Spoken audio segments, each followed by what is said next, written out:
Before we continue, I've been personally funding the Finding Genius podcast for 4.5 years now, which has led to 2,700 plus interviews of clinicians, researchers, scientists, CEOs, and other amazing people who are working to advance science and improve our lives and our world. Even though this podcast gets 100,000 plus downloads a month, we need your help to reach hundreds of thousands more worldwide.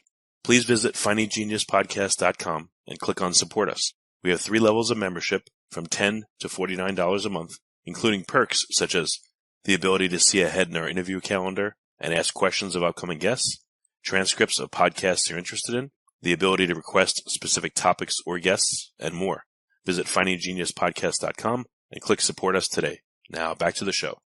Before we get started, I have a quick favor. I've been self-funding the Finding Genius podcast for 5 years now. I've done over 3,000 episodes. And as you can see on YouTube, we're up over 1 million views on the channel, which is fantastic. The next thing I really want to push on is to get up to 10,000 subscribers, because once we do, we'll be able to put a donate button and we'll be able to solicit donations to help keep the podcast running and to also get the Finding Genius Foundation moving along. We have a big project studying anxiety, depression, and PTSD and working on a product to help people overcome these problems, because I've seen them explode recently after the last 2 years of the whole virus situation. So if you would, please subscribe to the podcast. That would help us tremendously. Give us a thumbs up and check in the description for Buy Me a Coffee. It's about $5. If you could buy me a coffee, I'd really appreciate it. It would help keep the channel going, and I love coffee. Thank you.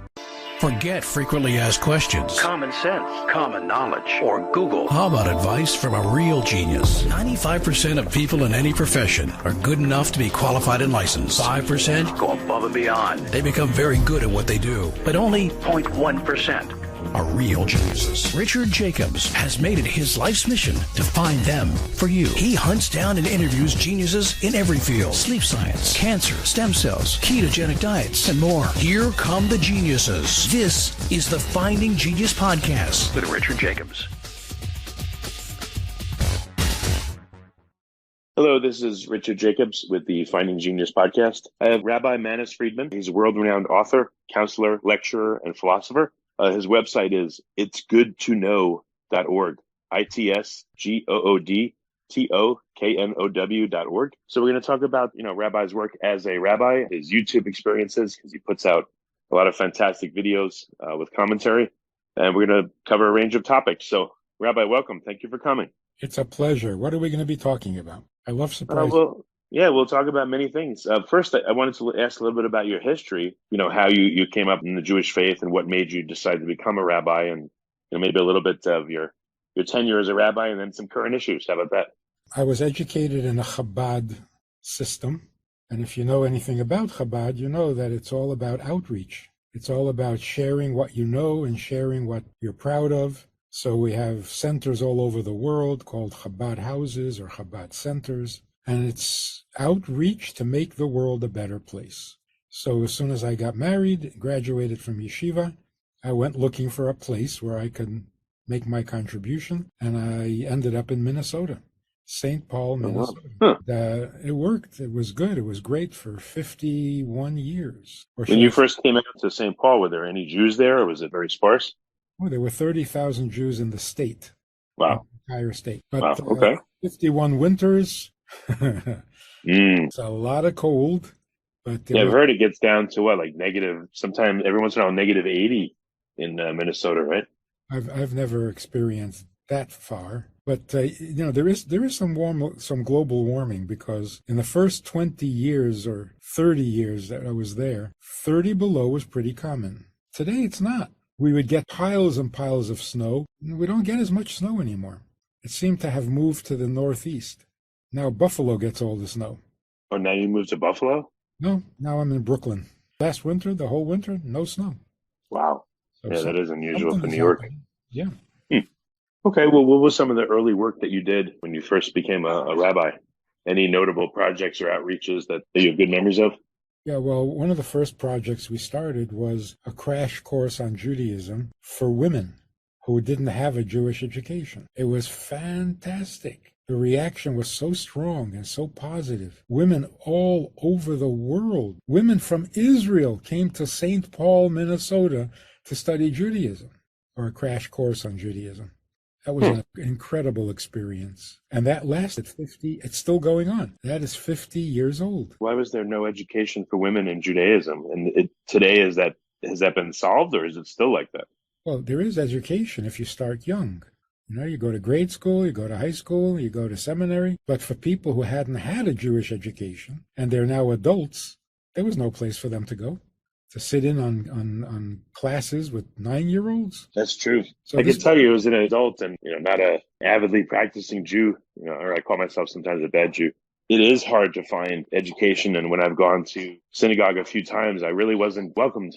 So I can see out there's a lot of forces conspiring to, for people to not reconnect with their heritage once they get older, especially. Well, for a synagogue not to be welcoming is like a contradiction in terms. I experienced it. Maybe I'm mean. I don't know. But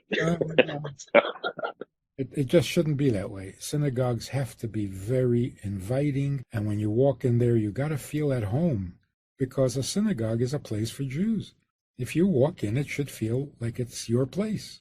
Maybe that's why we started Chabad centers or Chabad houses, not synagogues. House sounds a little more inviting. Oh, okay. So when you go to a Chabad house, is it literally just like a residence that's a commercial residence, or what does it look like typically? No, it's usually a commercial-looking building because it's for groups of people, but it's very homey. You come there for a meal, you come there for Shabbat, you come there for a holiday. It's much, much more inviting than the formality of a synagogue. Okay. Gotcha. The Chabad houses, are they Reform? Are they, all across the board? Are they Orthodox? What will you typically find there versus, let's say, a Hillel center? Well, we try to keep it Jewish. It's meant for Jews. It's not meant for orthodoxy or conservatism or reform. It's meant for Jews. So whatever you've practiced or whatever temple you belong to or pay dues to, if you want to have a really warm, authentic Jewish experience, that's what Chabad House is. It's Judaism for Jews. Okay. Well, how have you interacted with different, with, I guess, again, Jews that are Reform, that are conservative, that are Orthodox? Yeah, how has it been for you in your interactions with different groups within Judaism? We try to ignore it. A Jew is a Jew, and we don't ask, are you Orthodox, conservative, Reform, atheist, Unitarian? We don't ask. Well, that's good. That's excellent. Okay, so you started this women's program. They loved it. It's still going today. Any other notable accomplishments or things you've done that just have made you very happy that you've taken this path for so long? Well, the outgrowth of that, if you talk to women for 50 years, you get to know something about relationships, because relationships are always a hot topic. And so I put out a few books on relationships that did very well. And then when the internet became available and the information highway, we took advantage of it. And the same things I would teach in Beit Chana in Minnesota, I'm now doing it with a much larger audience, not limited to Jews, on the internet. And the reaction is just as enthusiastic and just as great, with millions of viewers, and I'm sure they're not all Jewish. I know they're not all Jewish. They're from every country, from every religion, from every culture. People want to hear some true wisdom, not some newfangled theory or experiment. We've had enough of that. People are tired of that. They don't trust it anymore. Yeah, a lot of I was reading news avidly for a while, and then I went to some alternate news sources, and I was struck by one of them. I said, wow, they're just reporting the news. There's no opinion. There's no editorial. It's weird. This is like 30 years ago how they used to report the news. So I understand news has become very sensational, and it's just opinion and inflammatory stuff, but yours is not. It's very thought-provoking and very interesting. It's not a social experiment, like the 60s or hippie movement, fads, social fads. Got to get past all of that and talk about things that have always been true, will always be true, because they're fundamental. So what has your experience been like, teaching people in the Jewish faith? It's been, like you said, over 50 years, a long time. Have people changed dramatically? How you relate to people, has that changed dramatically? What's your experience of late? My experience is that this notion that human beings are basically inherently decent is actually true. It's actually true. You say what you need to say, you tell the truth to someone, and their reaction is pure, innocent, recognition, right is right, true is true. It's a pleasure to see that. In fact, we recently created a program for inmates in a federal penitentiary in California, teaching the same things. What are some of the interesting, items that you're teaching the inmates? One of the basic principles is the difference and the distinction between living and existing. We live and we exist, not the same thing. I can see for inmates, it would be very hard for people to feel like they're living, they're just existing a lot of the time, I guess. No, you're close. What we're telling them is that being incarcerated severely restricts your existence, but it doesn't touch your life. No one can harm your life. They can only restrict your existence. And existence is depressing in the first place. To exist means simply to try to stay in existence. That's all it means. You have to eat to exist. You have to sleep to exist. You have to drink to exist. You need a house. All your needs are all in order to exist. So existing is exhausting. It's depressing. It's embarrassing. I eat today so that I can eat tomorrow. It's not something to be proud of at all. That's existence. Life means, does your existence have an impact on the world around you? What are you contributing? Okay. Life doesn't demand food or drink or anything. Life is the constant opportunity to make an impact, to make a difference, to make a contribution. And it turns out, this is what I discovered along the way, what is the most important need in a human being? The most important need. It's not what Freud says. Pleasure is not our greatest need. It's not what Adler said. Control and power is not our biggest need. It's not what Maslow says, that we have a hierarchy of needs. None of that is correct. The one and only thing that we need, and we need it badly, is to be purposeful. Makes sense. I'm seriously depressed if I think my life isn't going anywhere. Why? Why is it so important that my life goes somewhere? Why are we constantly asking, what's the purpose? Why are we here? What are you asking? You're here. You've been here a long time. Settle down. Why do we keep asking, why are you here? You want to go someplace else? You know of any other place? It's a ridiculous question, isn't it? Well, you do see that so many people are craving a purpose. So how do you help them find that? And once they find it, start fulfilling it? Well, first of all, we have to recognize the need for a purpose is the most valid, legitimate need, far more than the need for money, far more than the need for success, far more than the need for love. If parents say to their children, we don't need you. We don't need you. But if you're nice, we'll love you. And then everybody will be happy. No, they won't. A human being does not want to be told, you're not necessary, but you're lovable. Not acceptable. Not acceptable. That's good for a gerbil. So how do people communicate that versus you are necessary, you are important? Like, how do you differentiate again and communicate the right thing to someone in your sphere of influence in your family? We've put so much emphasis on love that it's becoming distasteful. Everything is love. The solution to every problem is love. The cause of every problem is a lack of love. So if your kids are unhappy, you have to love them. I do love them. No, you have to love them more. I love them a lot. Not enough. It's crazy. It's absolutely crazy. Love does not make the world go round. In fact, love can be so selfish, so petty, so divisive. We kill for love. It's true. So what a human being really needs is to be needed, not loved. Because I don't need to be loved.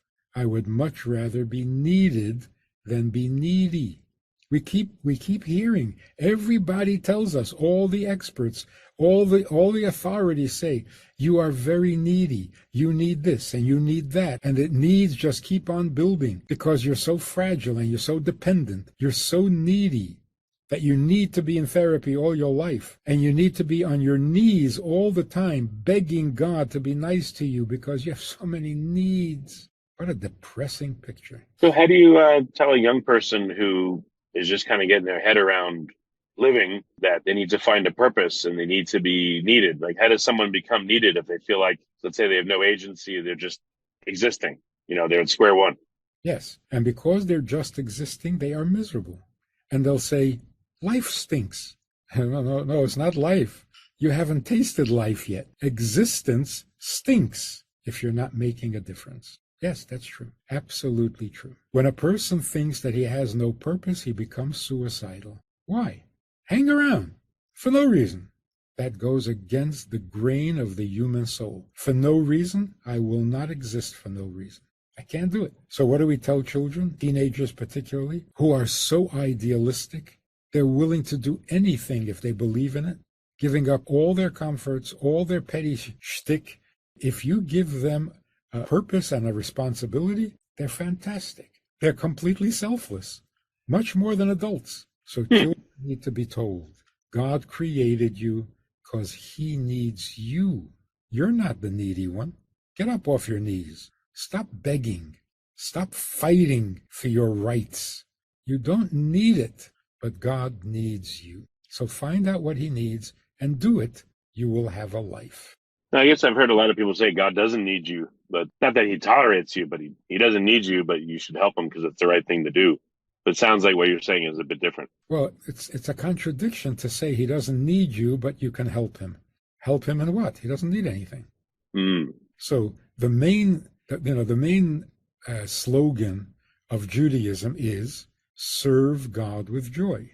But take it seriously. Are you serving God? Can you serve God if he needs nothing? Obviously not. If he needs nothing and you have needs, then you come first. Then you're more important than God. So it deteriorates because the message is not valid. It doesn't ring with authority or with truth to say you need God's help, you need God's protection. It's not true. And that's why it always deteriorates to, oh, I don't need God's protection. Whoa, you're going to go to hell. But if you're a saint, then you're going to go to heaven. They have to resort to reward and punishment because they really don't have an argument.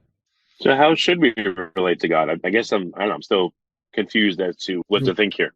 The only way to relate to God is this is his creation. This is his idea. I had nothing to do with it, I promise you. It was all his idea. It was all his purpose. It's all his need. So on the one hand, I have no needs. On the other hand, I can help God with his needs. That's a great deal.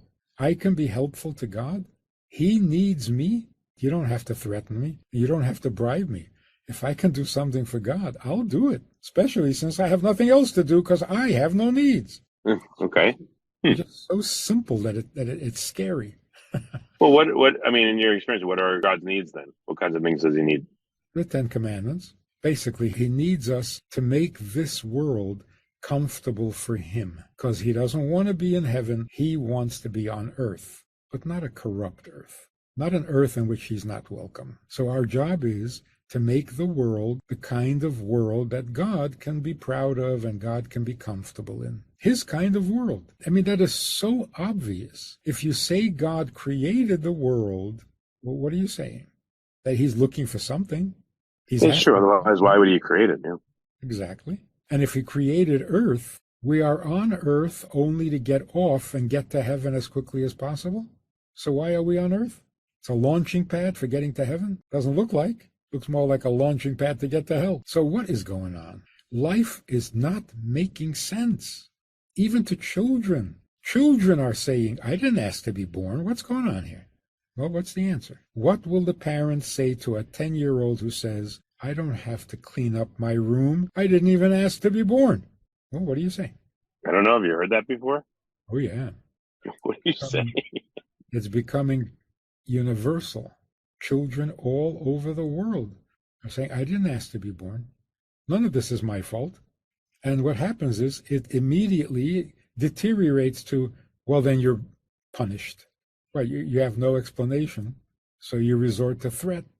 You're grounded, you're punished, you're going to go to hell, God will punish you. That's just admitting defeat. It means you have nothing more to say, and the kid is right. He doesn't have to clean up his room because he didn't ask to be born. Oh, why wouldn't you just say, look, you're here, so deal with it? I'm here against my will, and now you're going to put jobs on me also? So what do you say to someone, a kid that says that? Well, first of all, you have to answer the question. If you didn't ask to be born, then why are you here? Such a good question. Your parents wanted you to be here, hopefully, at least. Or Yeah. they didn't realize, they realized, but they were like, maybe it'll be okay. And whoops, you were born. I guess those are the two answers. Yeah. But when children say to the parents, I didn't ask to be born, the parents should be honest and say, neither did we. Who did ask to be born? Nobody. So what are you going to complain to Adam and Eve? They didn't ask for this either. But how does that satisfy that complaint then? Oh. Is there a satisfactory answer to it? Yes, there is. The satisfactory answer is, you're not here because you need to be here. You're here because someone needs you to be here. Two guesses as to who that someone is. You're okay. You're the creator. So you're right. You don't need to be here. What a relief that is. On the other hand, you're so necessary. So here's the punchline, I guess. We've made the mistake of thinking we are needy. We're not. We are needed. And that's your choice in life. You can go through life pursuing your needs, which are not even real, or you can pursue the purpose for which you are needed, which is life, which is noble, which is incredibly exciting. The creator and master of the universe is depending on you.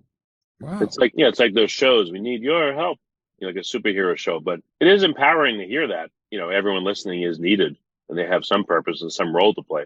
And it's like that famous Kennedy line, ask not what your country can do for you. Stop asking what God is going to do for you. God is the needy one. What can you do for him? Can you imagine if everyone in the world would wake up in the morning asking, what can I do for God? What an incredible place this would be. Yeah, it would be a much, much better place instead of being selfish and just, I need that new purse. I need that new car. I need that whatever it is. Yeah. There's one other way of thinking about it. Those who believe that peace is possible, peace on earth, one of the arguments they make is, of course, we can all get along. Of course, we can all live in peace. After all, we have the same needs. Shouldn't that unite us? Shouldn't that bring us together? Don't we understand each other better because we all have the same needs? I guess it's that confusion. It's that, being needy is probably what causes a lot of this angst instead of being useful. That's right. And understanding you're needed. Yes, we will never be united through our common needs.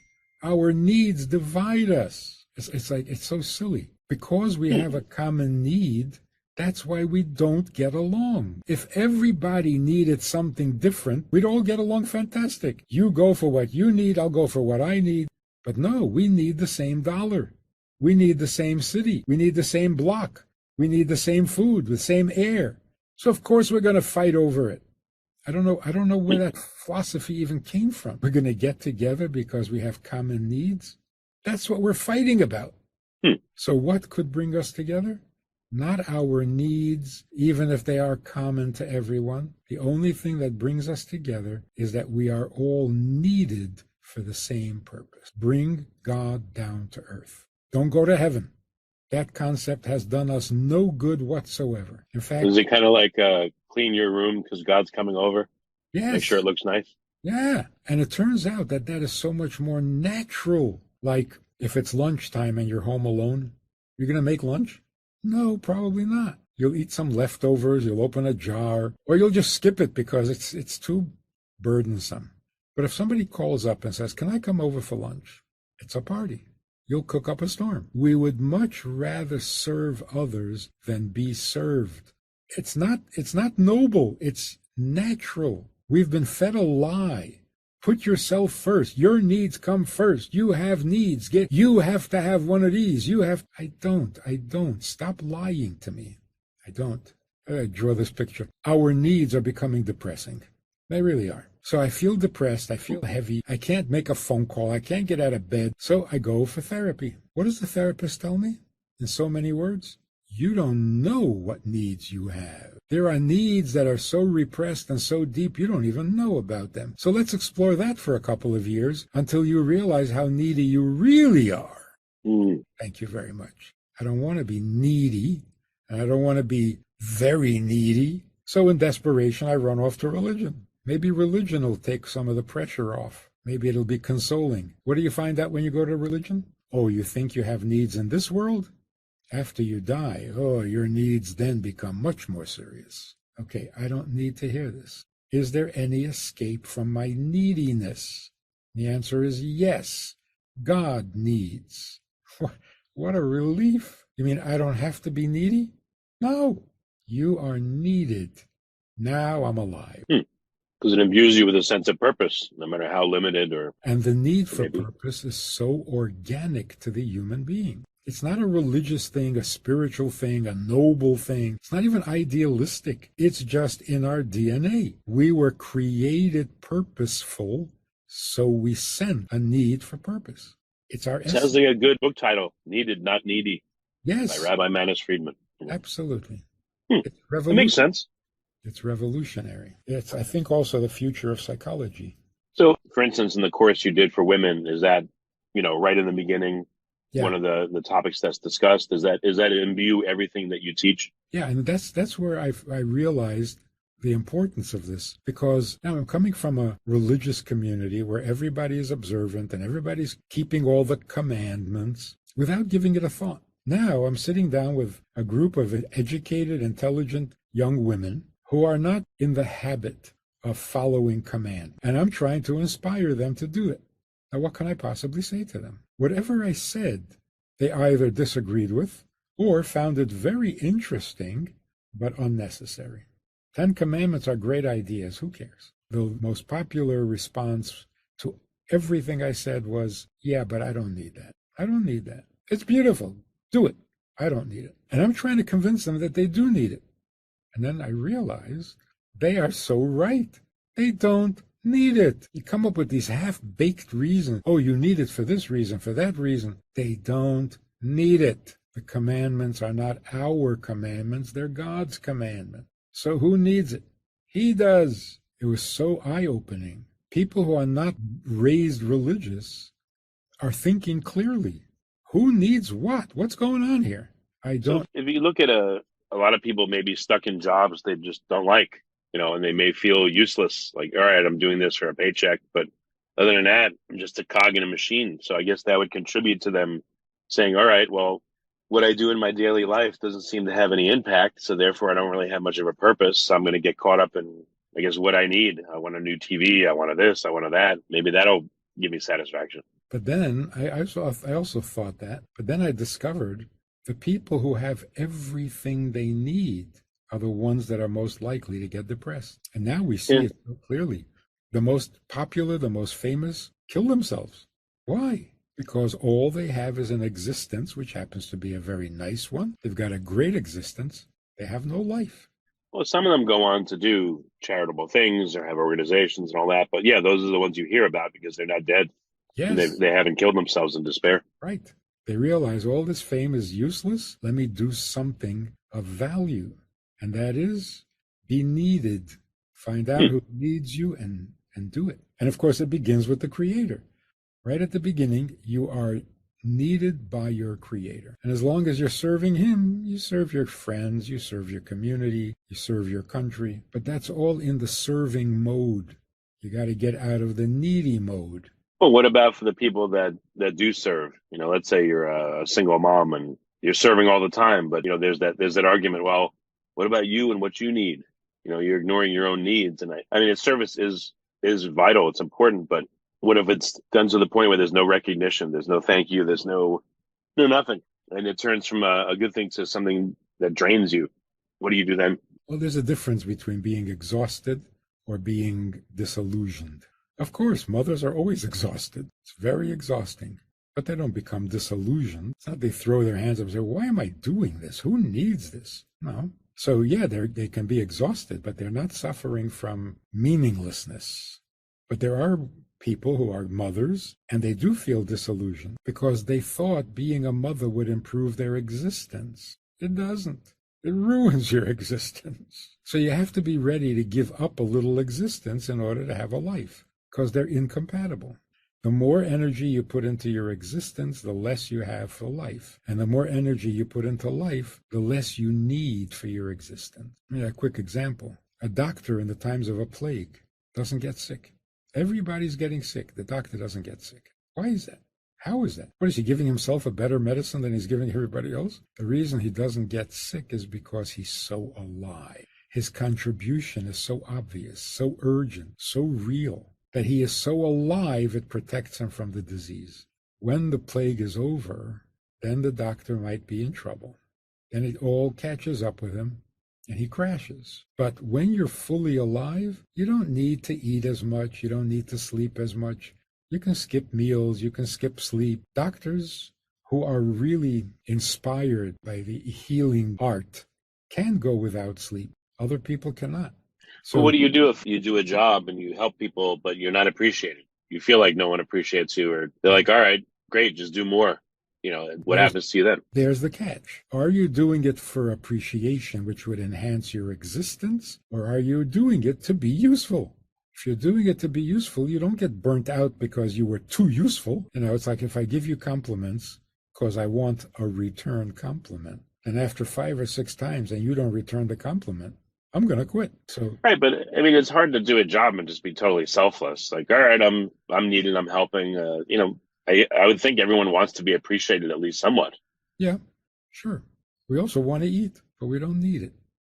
So when we're really busy living, the need for existence becomes much softer or weaker. We can really do without. It's an amazing thing. So I guess you've taught this in the women's course. Is this a standalone course or thing that you teach to people because it's so important?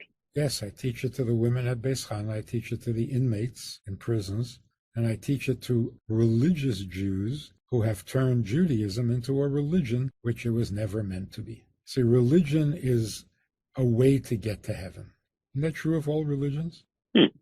Okay, yeah. Judaism says, don't go to heaven. It's boring. Stay on earth and make a difference. It's not a religion. Huh. So I guess when you say it makes me think of like a baseball game. If you're on the field and stuff, that's down here on earth. And if you're in the clubhouse, that's heaven. You're not doing anything useful. You're not playing the game. You're just sitting and spectating. Yeah, in heaven, God takes care of you. On earth, you get to take care of God. Interesting. What kind of reactions do you get from people when you talk about this? When the light bulb goes on, what does that look like? What have you seen? Yeah, it's exactly like that. The light bulb goes on and you see it and you hear it. There's like that sigh of relief. You lifted a burden off their shoulders, off their hearts. Now, how do you see people change once they get this concept? I guess with anything, some hear it and are like, oh yeah, it sounds great, and they go back to their existence. Some really take it up and change their lives. So like, what have you seen? Maybe a cool or inspiring story? I think it's more a matter of timing. It affects everybody, but how quickly can they implement it? For some people, it's a matter of years, 3, 4, 5 years, where the idea kind of percolates and matures, and then 3, 4 years later, they actually start to serve God, fulfill the mitzvahs, keep kosher, keep Shabbat, put on tefillin. Some people immediate. Like, why didn't you tell me this sooner? Why don't they teach this in school? And it's a good question. Why don't we teach this in school? In fact, why don't we teach anything about life in school? The only thing we're taught is about existence. It's true, right? Go to school, get good grades so you can this, so you can that, so you can get a job, so you can, it's all right. There's nothing ennobling about education. It's a preparation for greed and competition and passion, and there's nothing there that tells you to be noble. Yeah, it's interesting. I've interviewed some people that I would consider real experts on, subject X, Y, or Z, but it doesn't bring them happiness. It actually brings a weight and a sadness is what I've seen. It's weird. It also doesn't bring morality. I mean, how shocking is it to find out that the college campuses are the most immoral segments of society? That should keep everyone awake at night. Higher education doesn't produce any morality, maybe even the opposite. It breeds immorality. It should be the scorecard, meaning it's an abject failure the way it's done. Yeah. So if you go to graduate school, you're going to be exceptionally evil? Like, what is this? It's really shocking. That's true. A lot of educated people have committed, terrible acts, uneducated too, but education doesn't really make the difference. It doesn't make people, like you said, right, moral or just or noble. It makes them more dangerous because they're more intelligent, so they have more ways of expressing their evil. Like the Nazis, highly educated, brilliant people, finely organized, with a sense of destiny and philosophy and all of it absolute evil. Yeah. Killing people while whistling classical music. And the sad thing is, it was all for naught. It's all gone, wiped away. It's just not that it has meaning, but it was all for naught. It's crazy. What was the point? It's a net negative on the world. No, I mean, I'm just going into the Nazis for a minute. I thought that, what was the point of what they did? It was just a negative on the world. There was no point in doing it. The whole thing was a waste. Terrible. No, it was really interesting. Really, really interesting. The concepts that you've thought about and come up with. This alone can change the world overnight. We could have such a good world if people simply recognize that it's not about my need. It's not about my need. Not I can't have what I want. Not I shouldn't have. I don't need what I think I need.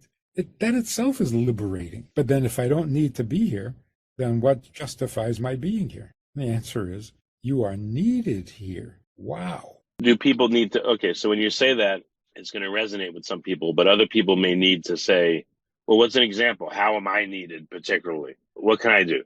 How am I supposed to help? What do you say to that?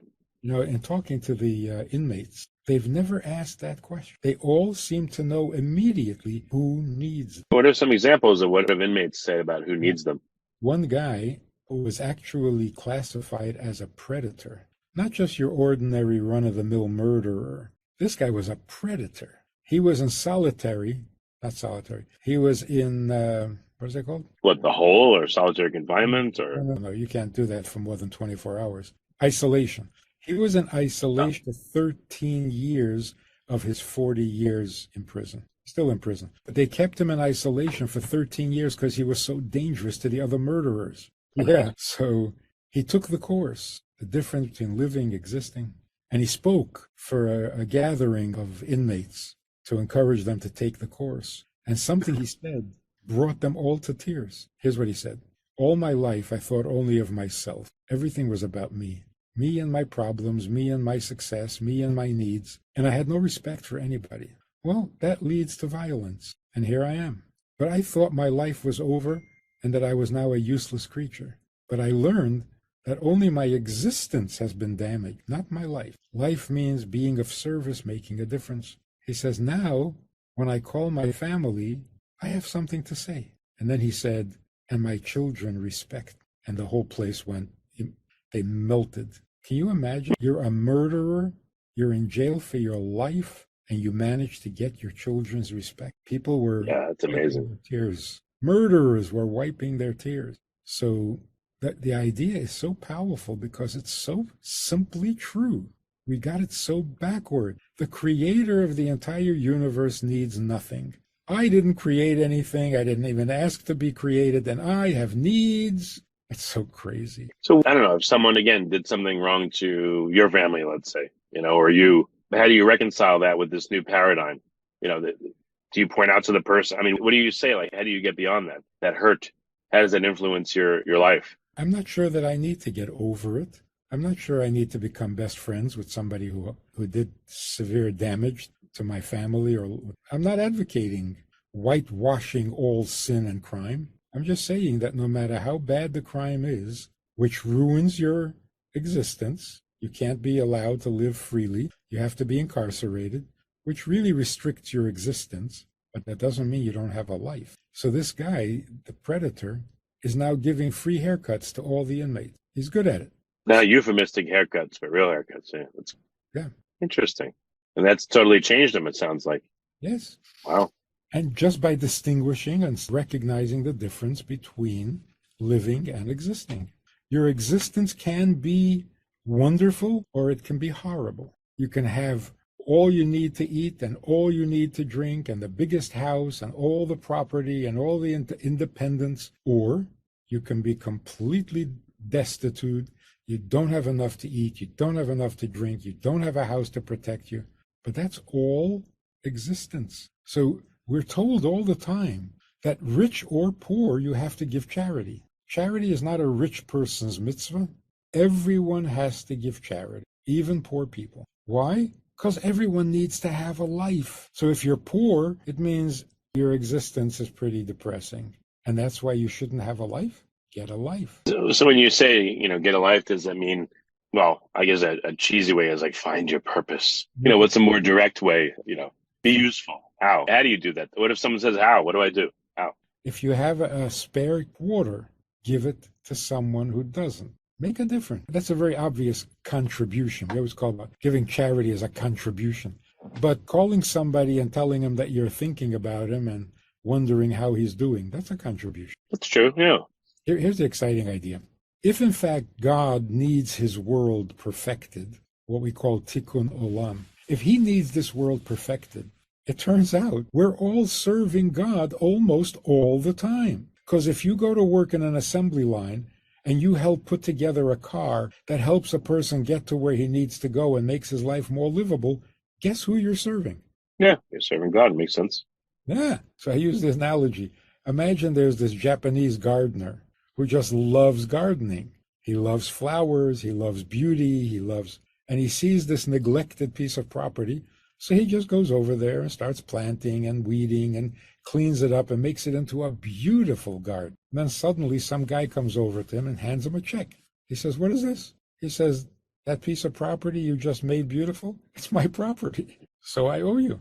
We think we're going to work to make a living, to support my family, to make a better society. You realize whose society you're improving?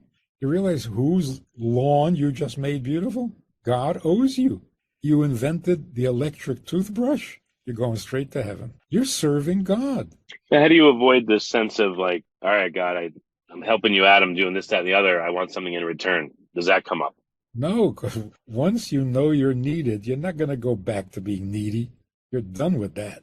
That's too depressing. On the contrary, you're almost hoping and begging and praying that God doesn't run out of need. Interesting. Because if he don't need, it's all over. Yeah, true. So, I mean, if you look back through the totality of human history and a lot of bad stuff that happened, there's been a lot of good stuff that's happened, but a lot of bad. What does that say to you if you look back at it, in the events of today? What does that tell you about people and about where we're headed, if we're headed anywhere? And so, the famous expression, I hate when that happens. I hate when that happens. That's very funny because why would I hate it? It's not my world. Ugly things going on in this world, and I'm upset. It's not my world. And yet it does bother me. Well, imagine how much it bothers the Creator. So instead of freaking out about how evil it is, think about how desperately God needs that evil corrected, redeemed, or eliminated. Let's not put our response, our feelings, our sensitivities before the Creator of the world's sensitivities, needs, and opinion. So if the world looks really, really evil, wow, God needs a lot of help. Okay. But, our tendency is to say, God, why aren't you fixing it? You're right. God, fix it. Yeah, well, then he doesn't need me, does he? He can't fix it without transforming the whole world into a different kind of world. He created a world with free choice for a reason. What about prayer? Should you pray? What should you ask for?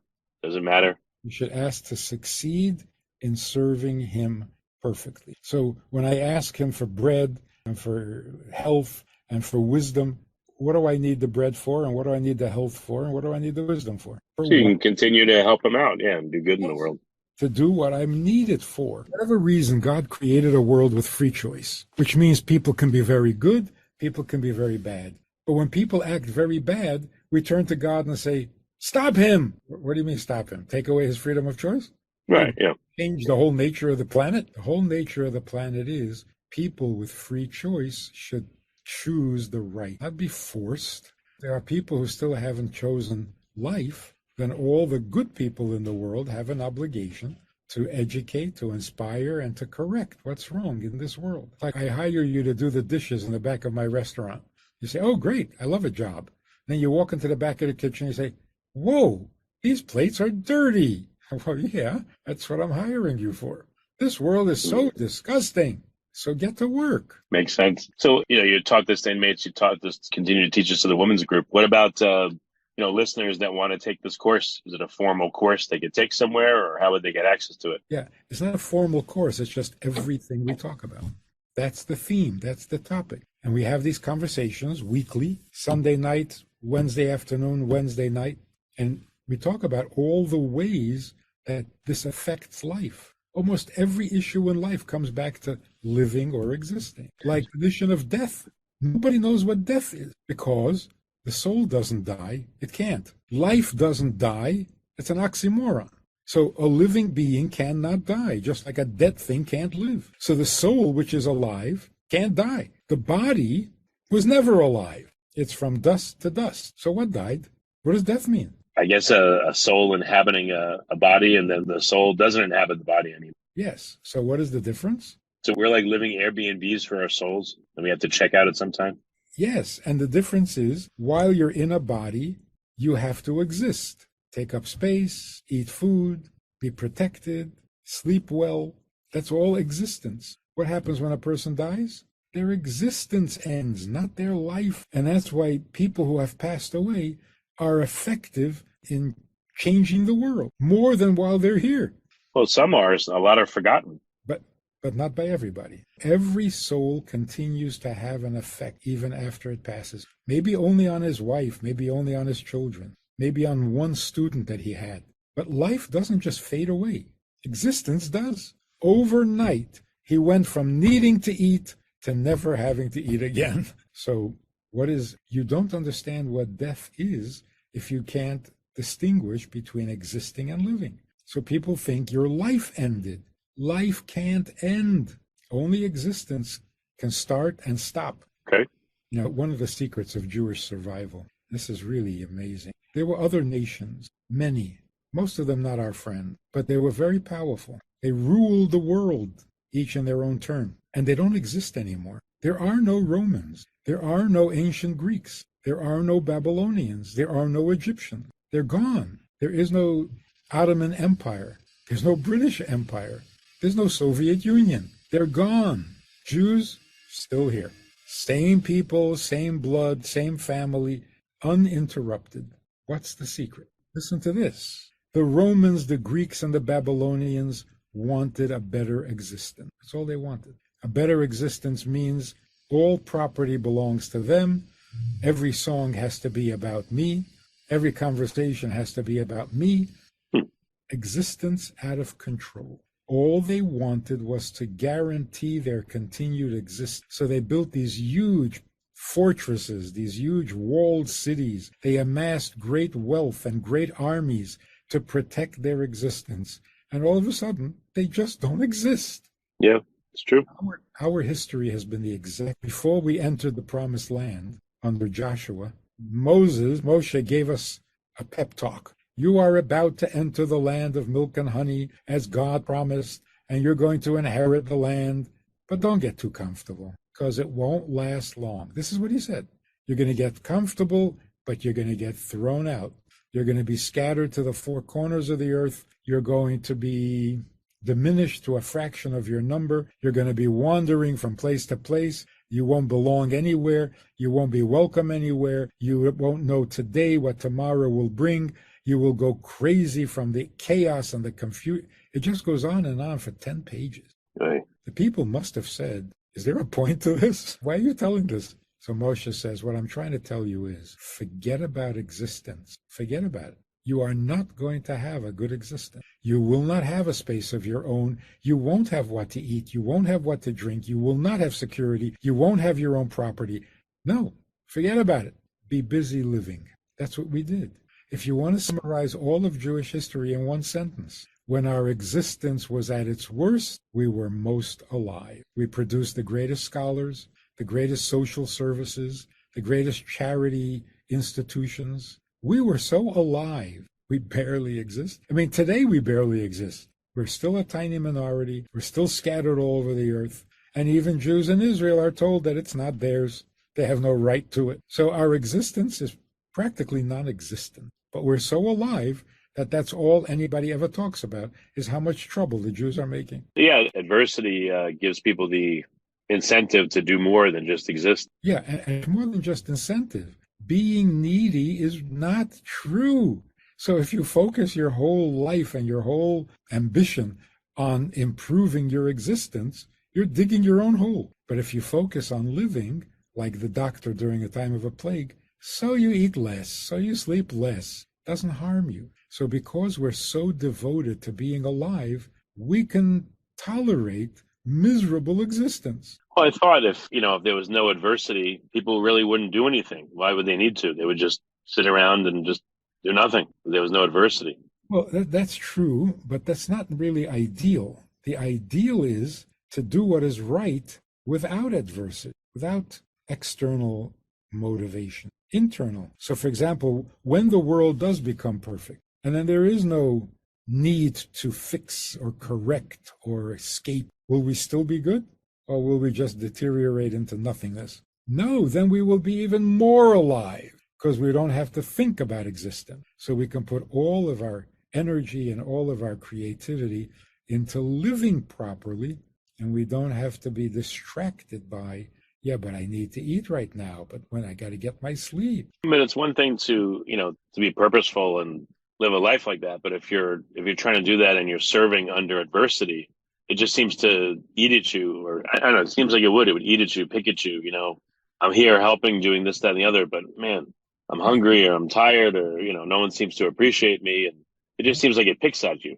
Because you're still feeling needy. Hey, what about me? Right. I mean, you can imagine a doctor is called in the middle of the night that a patient is in critical, and he said, oh, but I'm so tired. A real doctor never says that. His need to sleep has become completely meaningless to him. He's got to go and save a life. He doesn't even think of it as a sacrifice. He doesn't think of it as noble. But what was I supposed to do? Let the guy die? That's true. It's like many years ago, my son was at the McDonald's playground, up like in the top of this tube structure, and he got scared and he couldn't get out. So I had to go in and get him. And it was hot, claustrophobic. My knees hurt, my back hurt. And I went and got him out. And a parent said, how'd you do that? I said, I had to. I can't leave him in there. He's my son, And it didn't. I guess that's an example. It didn't cost you. It inspired you. Right. So this is the secret. The secret to our survival, which we have to share with the world. If you're going to worry about your existence, you're just going to make yourself sick. You're going to be on anti-anxiety pills. You're going to be on anti-depression pills. But if you're thrilled to be of service, you're going to live forever. Okay. Well, very good. Well, Rabbi, I've got a lot of wisdom in the hour plus we've spent. How can I direct people to hear more of your words and, learn about needs versus being needed? It's goodtoknow.org. Okay, so you have a schedule for when you do these talks and when you discuss these things? It's constant. Okay. Hundreds and hundreds of hours. So go on It's Good to Know and pick your topic and enjoy. And I guess also YouTube, I mean, you're pretty prevalent there. So I subscribe to your channel and, get to hear and experience you that way. So I guess that's another way people can do it too, right? Yeah, it's the same lecture. Okay. On Facebook, everywhere. Okay. So thank you for this opportunity. Yeah, no, I appreciate you being here, Rabbi, and thank you very much for coming. It's been great. Pleasure talking to you. If you like this podcast, please click the link in the description to subscribe and review us on iTunes. You've been listening to the Finding Genius podcast with Richard Jacobs. If you like what you hear, be sure to review and subscribe to the Finding Genius podcast on iTunes or wherever you listen to podcasts. And want to be smarter than everybody else? Become a premium member at findinggeniuspodcast.com. This podcast is for information only. No advice of any kind is being given. Any action you take or don't take as a result of listening is your sole responsibility. Consult professionals when advice is needed.